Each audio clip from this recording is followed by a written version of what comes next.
up, Angel City? It's your girl Panda here, bringing you another episode of Angel City Chicks. And so excited to be here to talk to you all today. Lots of fun stuff to talk about. But first, I must introduce my favorite podcast host, the one, the only, Nina Keeper in the house. What's going on? What's up, everybody? Welcome to episode 98. Don't forget to like and subscribe so you get all the fun notifications. We're here with you every Thursday, 7 p.m., giving you the latest and greatest Angel City news. But of course, the show is not the same without you. Don't forget to get with us in the comments. We love your feedback. We love your commentary. We love your questions, even if we don't have the answers. Most important, we love your opinions. This show is based on our opinions, and we're only two people. We need to hear what you're thinking so that way we can validate ourselves. We might disagree with them. We may not like them, but we will use them to the best of our abilities to be better or to be more accommodating if that so is deemed necessary. Now, what are we talking about today, Nina? I feel like We're talking about a lot of stuff, but I feel like before we get too crazy, I want to dive into the title of this episode. And, we don't usually take a moment to explain our titles, but you and I have been obsessing. Obsessing is the only polite way to put this. And if you have young children, make sure you listen to this song with the explicit filter on, because there is a curse. There's one curse word, but Sabrina Carpenter. I wonder what the explicit lyrics do in that situation. I don't know. Because it doesn't rhyme with what does she say? She says, heartbreak is one thing, my ego's another. So Sabrina Carpenter, who has been on tour opening up for Taylor Swift, also amazing artist in her own right. Amanda turned me on to her. She sings Espresso, that really fun song, and a bunch of other ones. But she just launched Please, Please, Please.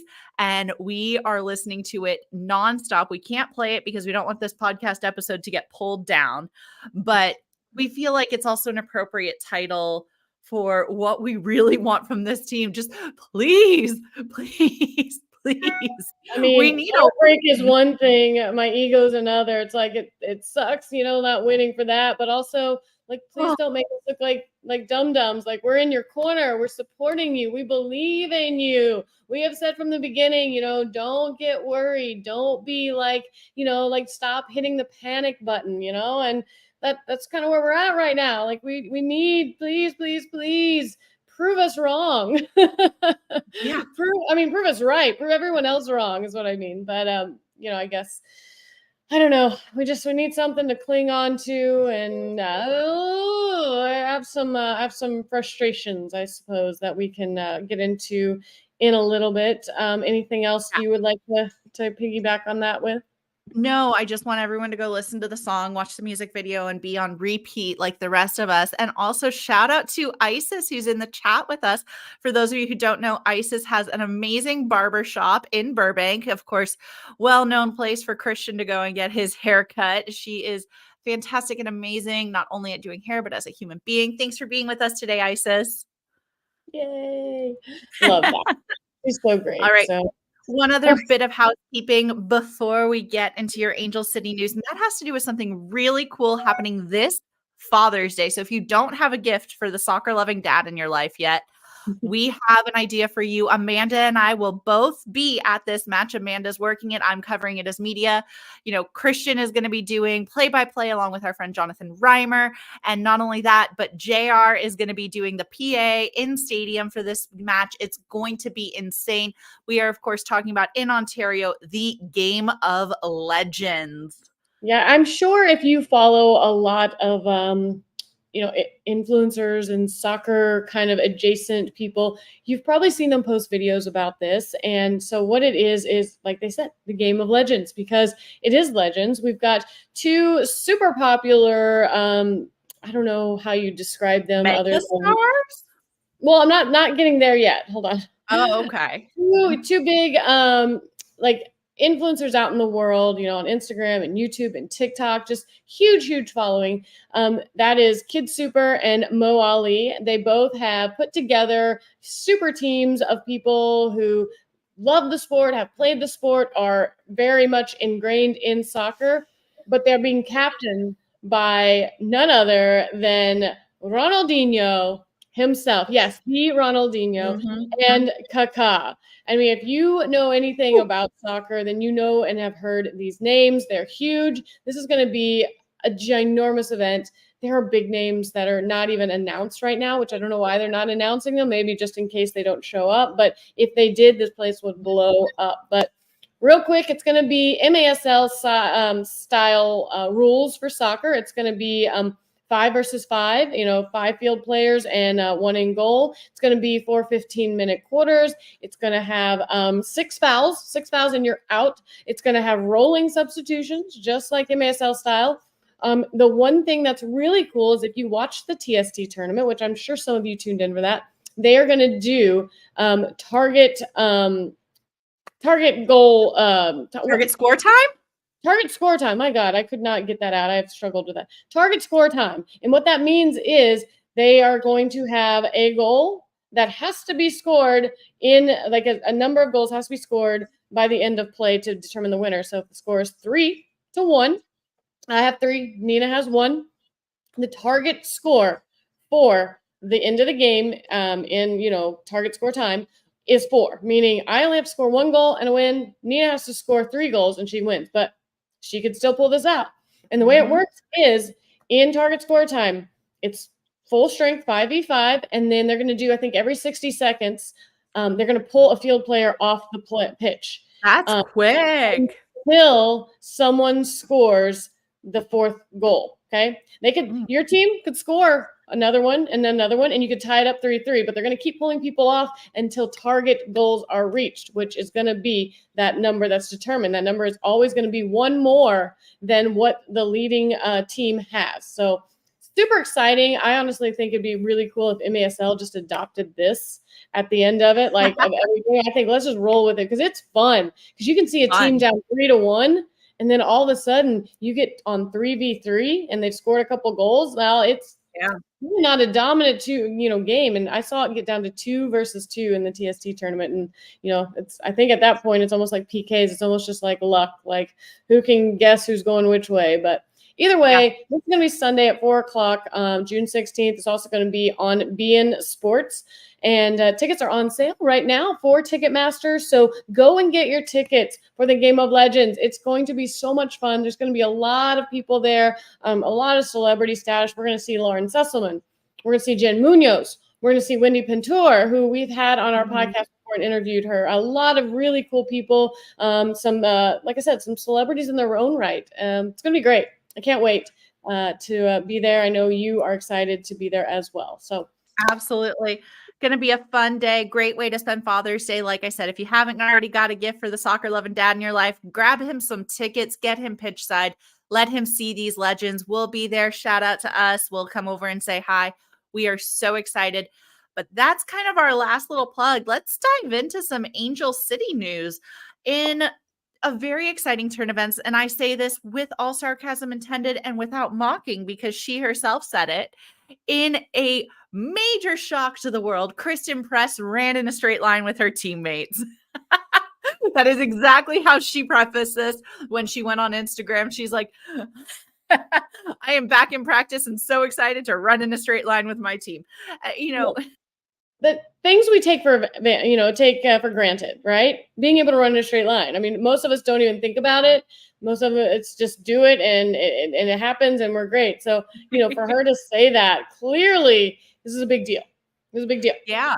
And ironically or not, 2 years to the day when she had sustained her season-ending injury in the club's inaugural season is when she actually returned to the pitch with her teammates. Her participation was pretty brief and it was a good step in the right direction as she continues her road to recovery. Kristen Press's contract is up this year. So we haven't seen her play at all yet this season. We only saw her half of our first season. So we are 2 years Kristen Press removed. And I guess right now we're grateful she's running. Yeah, I know her and Tobin both said, we're not done yet. So yeah, I'm curious to see, what that means for them. Do you think there's a team out there, if we don't renew her contract, that would want to pick her up? I mean, I don't know. I don't think so. I do not think so. I think she's got to. Unfortunately, I think she's got to make a lot of progress before that. But either way, all the best. Hopefully, we see her and some Yeah, and capacity. that ding actually is Christian texting us a picture. I guess he's getting his haircut right now. He's with Isis, and they are streaming us in the barber shop. So, Oh boy! Hi hey! everybody! Hey, how exciting! Well, I good. would have done my hair nicer. My gosh, no. Yeah, I know, right? I just came from the gym and this was in a ponytail and I just flopped it right out of there and this is what we're working with. So, Okay, so people are sorry. gonna hate you when you say stuff like, "I just came from the gym looking like this." I mean, Like, I did okay. literally sit down and just get to work. So, Yeah, I know, but you're a witch too for looking like that after the gym. yeah, whatever. No one cares about that. Let's move on about more exciting stuff. Let's talk about Madison Hammond and Claire Emsley. They've both had Yeah. 50 appearances in the NWSL regular season. That's kind of Mhm. exciting. I Really guess big milestones that they both hit, you know. I've barely done one thing 50 times. They played soccer. wow. Good job, Nina. I mean, you've probably taken at least 50 naps in your life. Oh, 1000%. You probably drank more than 50 bottles of wine. This is true as well. I've definitely Oh, taken at least 50 naps in 2024. this week. It's been a rough one. Either way, congratulations to them both for that nice little benchmark for them to reach. I hope to see much more of them both. And yeah, congrats. All right. Yeah. So Should we the get thing into is, this game? yeah, so we had a game. We had our brunch game where we made our way out to High Tops in Los Feliz, and boy, was it a fun time. First, shout out to High Tops. They were amazing. The service was incredible. Mhm. They got the food came quick. The drinks were fantastic. And they're very accommodating. There were TVs everywhere. It was a great place to watch a game, I have to say. So the only thing aside, and this is going to be anywhere you go other than Burbank, is parking. Parking always sucks in any place in LA except I Burbank. got a So parking spot right out front. didn't you have to go and move your car? Yeah, but So it wasn't really a parking spot. It was a 2 hours. like a chill spot. I'm Still going a to chill here, parking and then I'm spot. going to chill over there. So Yeah, you either just way, said I probably could have gotten away with it, but I'm a rule follower. If I park for 2 hours, if it says 2 hours, I'm only parking for 2 hours. If I am in my car alone and it's time to take the fast track to the bank up the 110, I will set it to the number of people in my car. I will pay your $3. I'm just getting looks of disapproval. Not everyone is on YouTube and they can't see how ashamed Amanda is. When I go to the bank, if I don't have parking, I don't tell them I'm there for the museum. I pay the parking rate. how many times have we gone into the museum while we're tailgating? A lot because they have the Every nice single rooms and the time. good coffee. So I am there for the museum. So I will pay your $12 parking to go and walk around and look at the stuff that I've seen every single time I'm there. I always go and look at the at the shuttle, which is now outside. I don't have to go inside to look at it. All right. Anyways, That's sorry. what I'm going to start saying. I'm going to start saying I'm here to look at the shuttle. Do that. That'll make me feel better. Okay, good. All right, guys.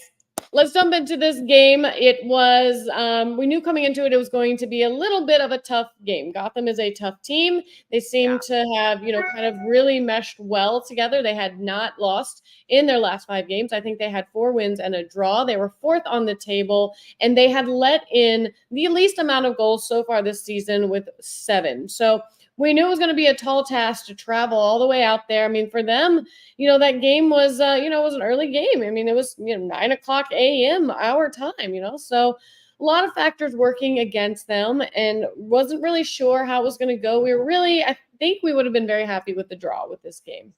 But spoiler alert, unfortunately, Angel City did fall 1-2 on the road to Gotham FC following a goal by midfielder Clarice Lebion. And Hey. Gotham midfielders, of course. I mean, duh. Crystal Dunn and Rose Lavelle. It's like It turns out Roosevelt's they're really freaking good.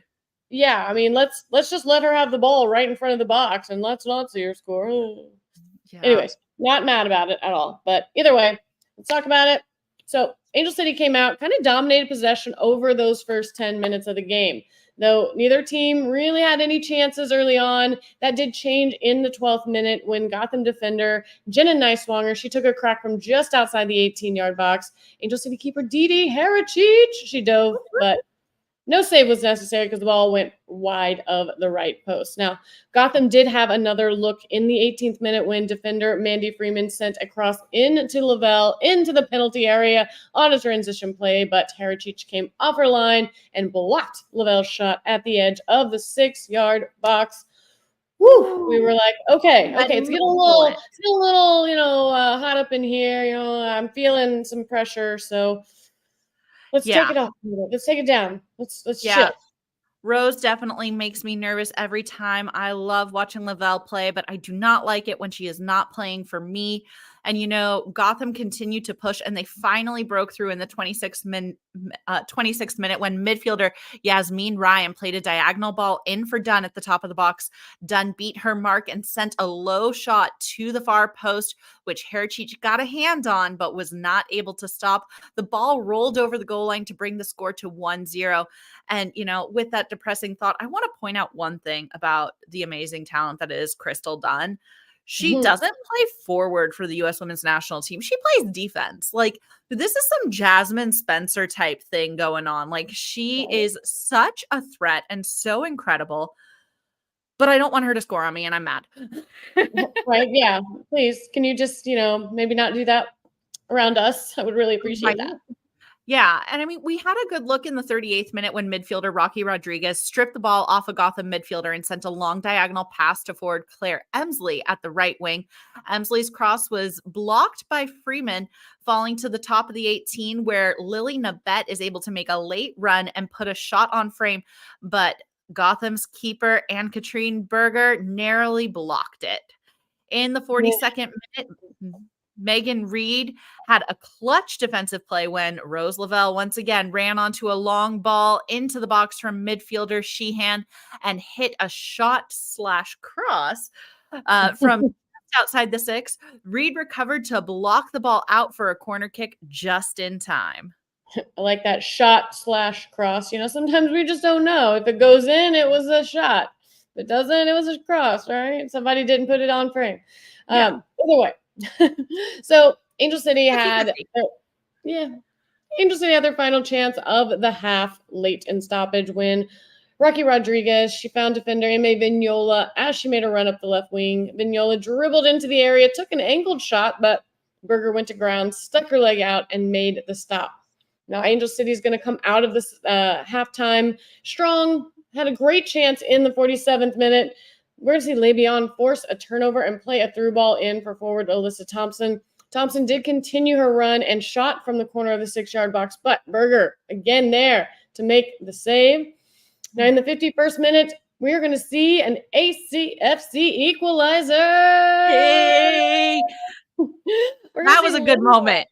I know. It was so good. So good. Le'Veon sent a lofted ball into the box intended for Sydney Leroux, again, a shot cross, who dragged 2 defenders with her as she made her run. The forward, ultimately, she didn't touch the ball. She didn't get her head on it or anything, but it did sail into the space she had opened up past Berger and into the side netting, scoring a goal for Angel City. We tied it up 1-1, 51st minute, feeling pretty good about this coming out of the half, thinking, all right, maybe we figured something out, whatever she said at the half. Let's lock this down. Maybe let's just ride this out because, hey, I'll take a point on the road against Gotham. That's fantastic. Don't you think?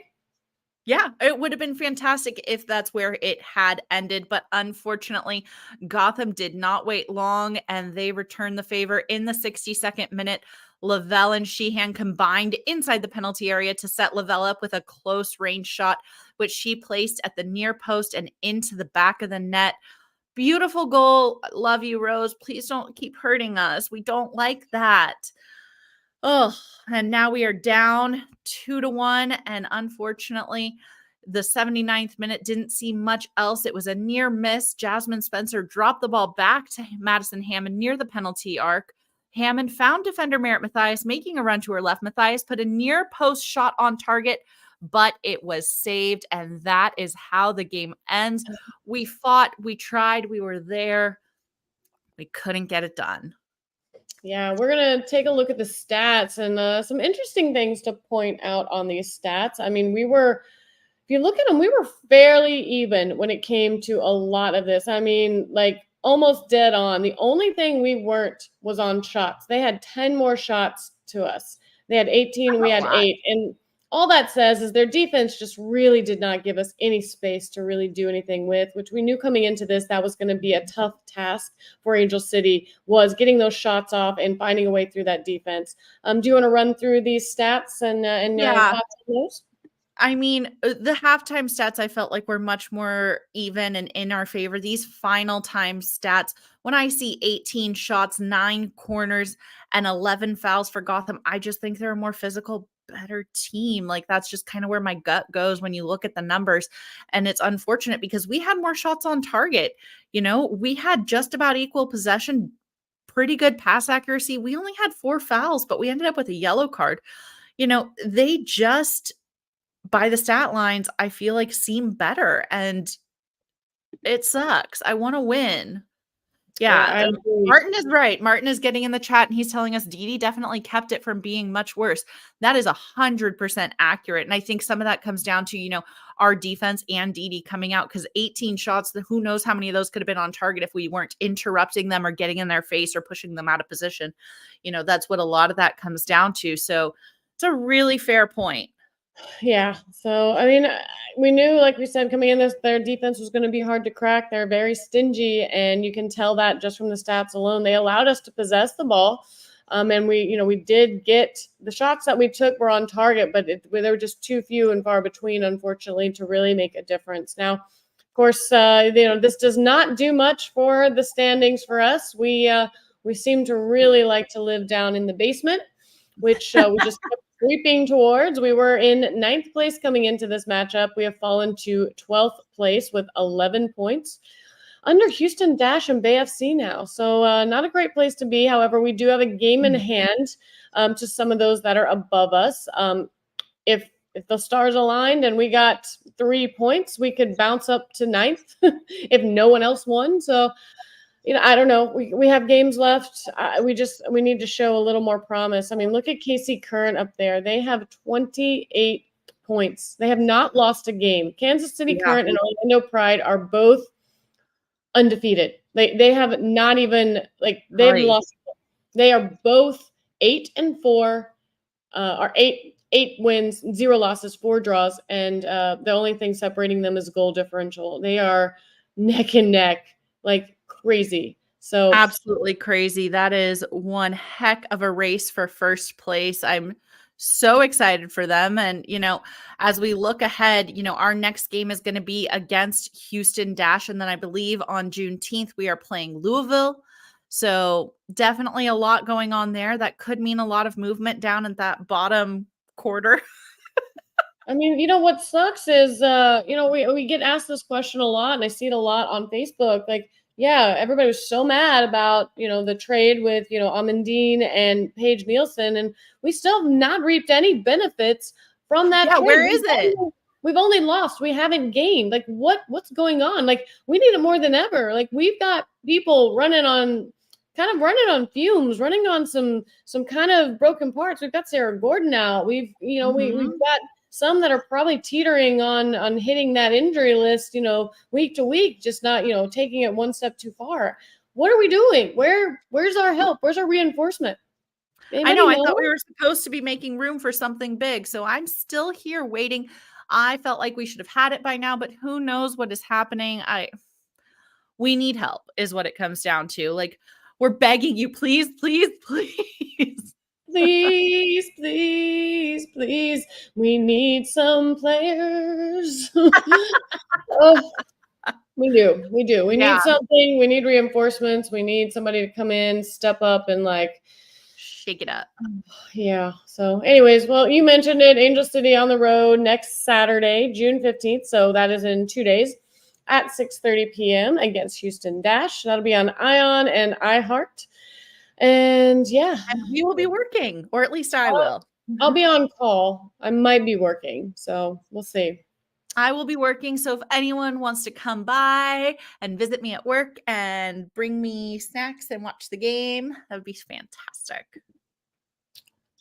Nobody can do that with me. If I'm at work, you can't do that with me. So you can come by and visit me. I work at the mall. Awesome. Maybe I'll convince some of the restaurants in the mall to put the game on for me. No. Love that. Perfect. But yeah, so other news, looking around the NWSL, TST finished up. That was a fun tournament. Unfortunately, Angel City did not advance based on goal differential. So really sad to see them knocked out. They played really well. They definitely held their own. But I am so excited and so proud to say that it was the U.S. women who came out on top and took home that $1 million prize. So super excited for them. I think they definitely were able to get some revenge, from last season when they were the only all-female team in the TST, and they got absolutely just kind of, I hate to say embarrassed, but they did. I mean, they celebrated the one and only goal they scored the entire time, the 3 games they played. So this is really great that they were able to kind of like level the playing field. They were able to pull out the win, and they won $1 million for their team, which I think they said they handed everybody a $40,000 check, which is probably before taxes. So it's probably more like 30, 28. Doesn't matter. I'll take it. But still, it's great. No, it's great. And, we said this before, and, shout out to TST for having this tournament last year originally, and then saying, all right, we're going to have a female division, but we're also going to just make it equal pay. You don't have to do anything to prove yourself that, you deserve this. Like, you're in this tournament, you deserve to get $1 million too. So they gave out 2 $1 million prizes, one for men, one for women. Love it. It was just like, they fought so hard for equal pay for so long. So for a tournament to step up and go, okay, we got it. Here you go. Yeah. Thanks for playing. And I have no doubt that next year it's going to go up from 8 teams to who knows what, because everybody's going to want a piece of that. Yeah. Should we enter a team and call it the losers and just show up? No. Right. Like, we're not going to be any good, but we are the we're going to be the point givers. We are going to give you points. What's the meme that everyone shows? Like, in college, we named our team No Game Scheduled so people wouldn't show up. Oh yeah. No game scheduled. No game scheduled. No game scheduled. Please don't come. Yeah, please don't show up. Forfeit. We win that way. All right. Let's talk about some more history being made. Yeah, insane history. And I love this. I hope this carries over not just in soccer, but throughout all sports, all life. FIFA is actually introducing progressive protocols for female players and coaches across various areas, including maternity, adoption, family leave, and menstrual health. I am obsessed. This is fantastic. Now, I'm still not sure exactly how this is going to show up for us here in the United States and with, our local play, and maybe impact, the world in general, because why is it taking so long for this to be a thing? But let's go through what this actually means. So first up, female players and coaches will receive a minimum of 14 weeks paid maternity leave. I mean, do you know what it is in California? Do you know how many weeks you're actually required by law to get in California? How many? Oh, I'm really? pretty sure it's 0. It's based on your employer. And the standard is usually 6 to 8. I was going to say, everybody at work is off for like at least 6 months. Yeah, it just depends. It depends on your employer. Yeah. But in California, I'm pretty sure there's no legal minimum. So this is super cool. I don't know if there's any legal minimum in the U.S. I think I saw that somewhere, because I think it's like Norway or Sweden is the one who has something, and they compared it to the U.S. who has no legal stipulation for it. It's all employer based, and how you can financially support yourself the best way that you can, if you need that time off. It's not anything that is mandated or can be challenged by a court of law. If you are, if you are fit to come back and you don't or something. So good on them. Absolutely. I mean, yeah, I love that. And then also for female players and coaches will wait. Which one are you reading? Which one did you just read? Sorry, you're going. They're The second backwards one. in my notes. I Huh? know. It's the Well, second one now. they're backwards in my notes, so I don't know. Anyways, female players and coaches will receive a minimum of 8 weeks paid adoption leave when adopting a child under the age of 2 years old. That's pretty incredible considering, the climate of the relationships that we see in the NWSL. There are a lot of same-sex marriages where adoption is probably a really good option for them. So to know that Mhm. they get 8 weeks to bond and to develop a relationship with their child, that's incredible. I love That's that. huge. All right. Female players and coaches will receive, oh, sorry, I'm reading the same one that you just read. Female players and coaches will receive a minimum of 8 weeks paid family leave other than the biological mother following the birth of a child. So if your wife gives birth and you're playing, you also get those 8 weeks. So no matter, you don't get 14 necessarily, you get 8. And it's just extending that paternity leave to the female players and coaches who have a wife who gives birth. Fantastic. This one's my favorite one because I would love to have used this week.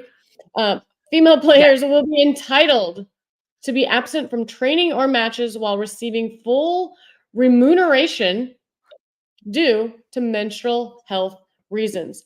I need this for work. Yes. I don't know why we don't get one day a week or one day a month. I would love just one. There's always one day during the month where I feel like absolute crap, but I know I can still do my job, but I don't want to. I don't But feel I'd it. rather go full fetal. I would rather be full fetal and just say, like, let me just lay here and like be in my feels because emotionally and physically and mentally, I'm not fit for my duties that I need to be doing. So I know there are countries over there that have that, Mhm. so Sweden. anyways. I know. And like what we do as women, we just push through because, we have to, because this happens every month. So what are we going to do? Like just take time off every month? We would run out of time.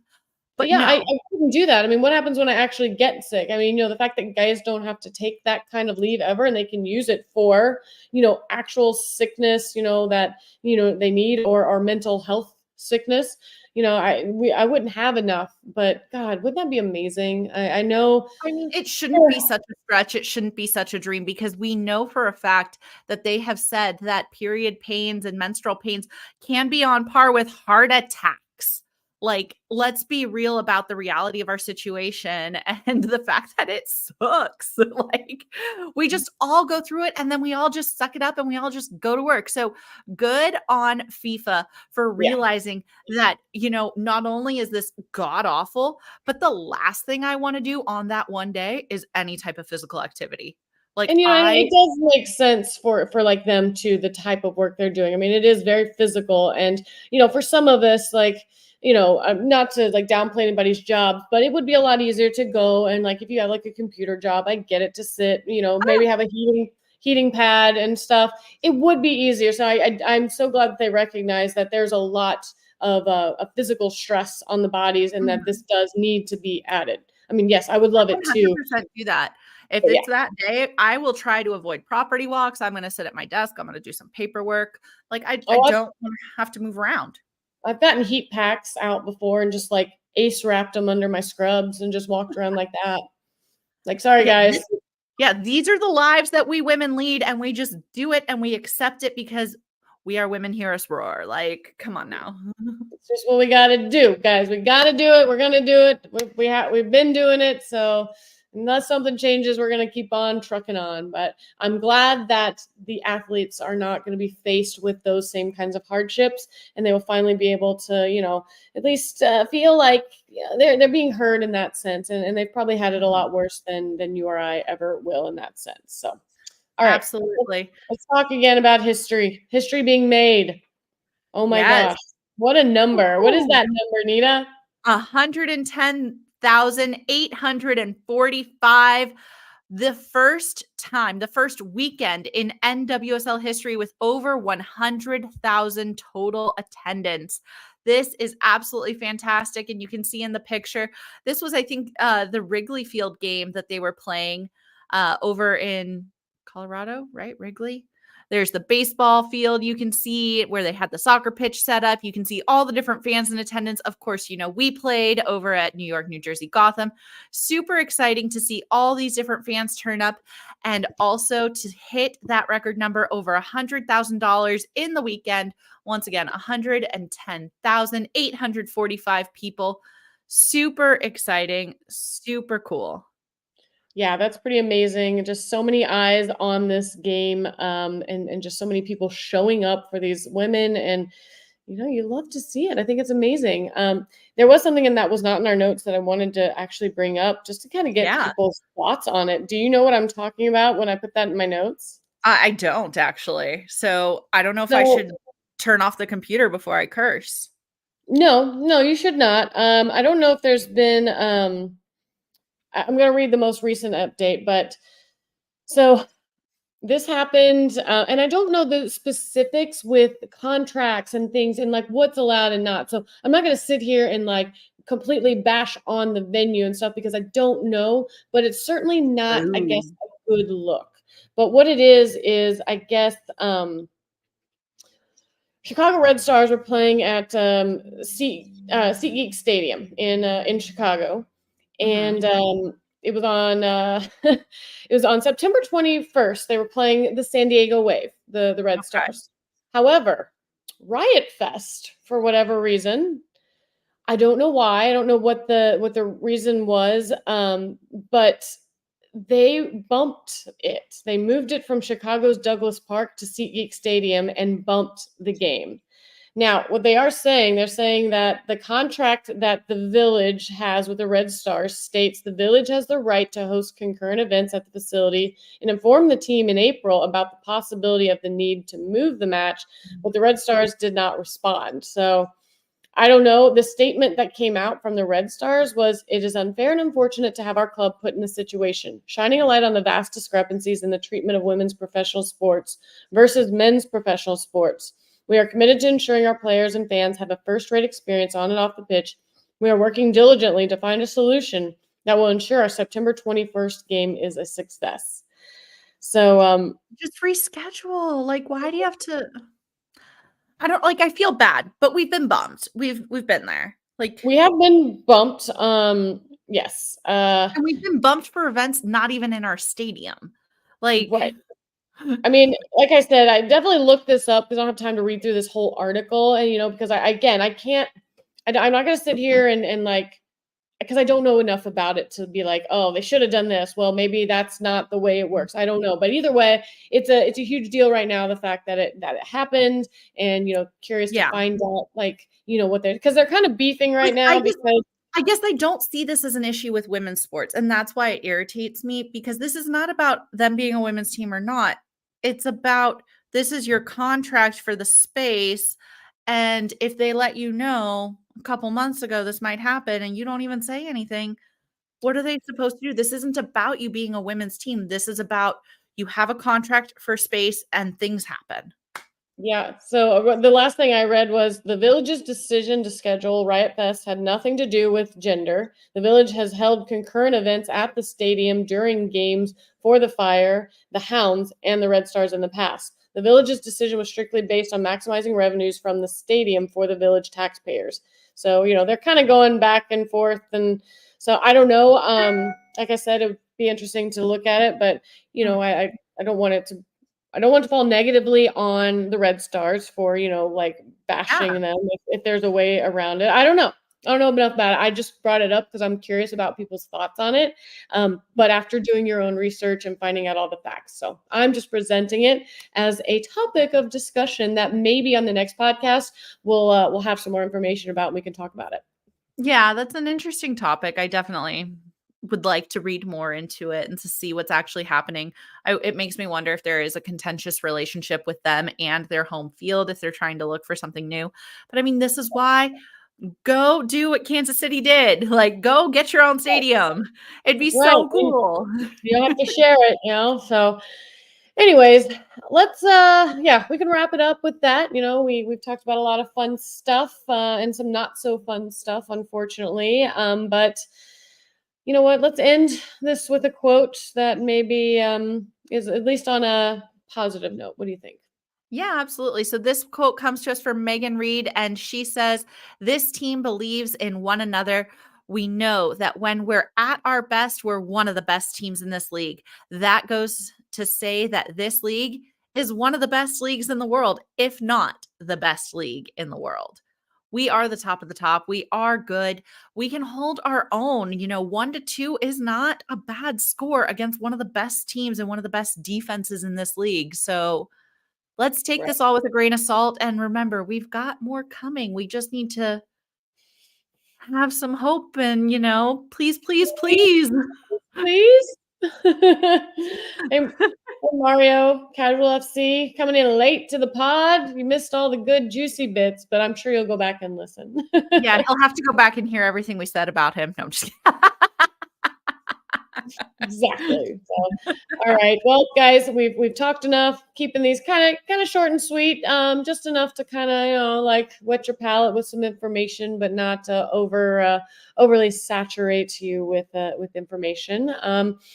If you guys have any questions, comments, concerns, hit us up on the socials. Make sure you are following us on Instagram and YouTube. Subscribe to this podcast so that you get all these notifications so you don't miss us when we're live, because it's so much fun when we have friends in the chat. We will address your questions the best we can if you're here. And yeah, that's all I really got. It's Friday Junior, so everybody enjoy your Thursday, and let's get ready for the weekend. Are you ready, Nina?